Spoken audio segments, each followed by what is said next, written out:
আহ্বায়ক কমিটিতে 17 নং সদস্য রফিকুল ইসলাম বিগত উপজেলা পরিষদ নির্বাচনে গোলাম হোসেন মন্টুর নির্বাচনী জনসভায় অংশগ্রহণ করে তার পক্ষে সক্রিয়ভাবে সাধারণ মানুষের কাছে নৌকার মার্কার পক্ষে ভোট প্রার্থনা করেছেন। উল্লেখিত 16, 17 ও 18 নং সদস্য অন্তর্ভুক্ত হওয়ায় আমাদের প্রতীয়মান হচ্ছে যে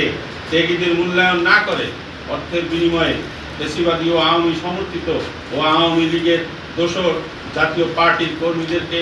পদ পদবি বণ্টন করা হয়েছে। টানা 7মবারের মতো বেস্ট টিস্যু পেপার ব্র্যান্ড হিসেবে স্বীকৃতি পেয়েছে বসুন্ধরা টিস্যু। বিগত যে অবৈধ নির্বাচন হয়েছে, অবৈধ তফসিল ঘোষণা করা হয়েছে, যে পাতানো নির্বাচন হয়েছে, এই পাতানো নির্বাচনের মধ্যবর্তী সময়গুলোতে ধারাবাহিক যে আন্দোলন সংগ্রাম, আমরা যারা সক্রিয়ভাবে রাজপথে থেকে আন্দোলন সংগ্রাম করেছি তাদেরকে বঞ্চিত করে এই হাইব্রিড এবং বিভিন্ন দলের সমন্বয়ে যে কমিটি ঘোষণা করা হয়েছে, এই কমিটির নেপথ্যে যাদেরকে আমরা টার্গেট করি এর অন্যতম নায়ক হচ্ছে জনাব তাজবিরুল ইসলাম, এবং আমরা মনে করি যে বিভাগীয় এবং সেন্ট্রালি কিছু নেতৃবৃন্দের যোগসাজশে এই কমিটিটা পার হয়ে আসছে, মানে তাদের ইঙ্গিতে। আমরা বলতে পারবো না স্পেসিফিক যে আসলে কে কোন চেন মেনটেন করছে,